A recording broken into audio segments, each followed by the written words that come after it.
Değerli gençler, Hüdapar olarak gençlerin yaşadığı umutsuzluk halinin farkındayız.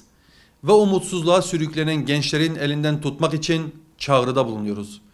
Yaşanan sorunlar ve problemler her ne kadar büyük olursa olsun bu umudu büyütecek, bizleri kadim medeniyet geleneğimizden aldığımız mirasla geleceğe taşıyacak ve umudu ilmek ilmek bu memleketin damarlarına işleyeceğiz. Hür gençlik olarak umudun sizlerde olduğunu hatırlatıyoruz. Taşınan bu umutların israf ve istismarına engel olacak olanlar da bizleriz. Umut sende, inanç sende, kardeşlik sende, heyecan sende.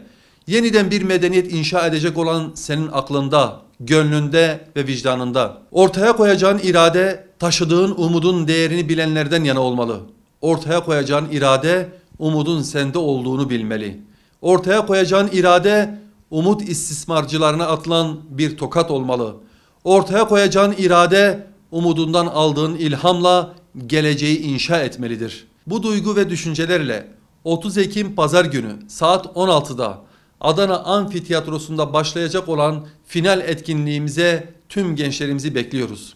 Birbirinden güzel birçok etkinliğin, yarışmanın yapılacağı, birçok ilahi ve ezginin seslendirileceği ve birbirinden değerli konuşmaların yapılacağı bu güzel etkinliğimize tüm gençlerimizi bekliyoruz.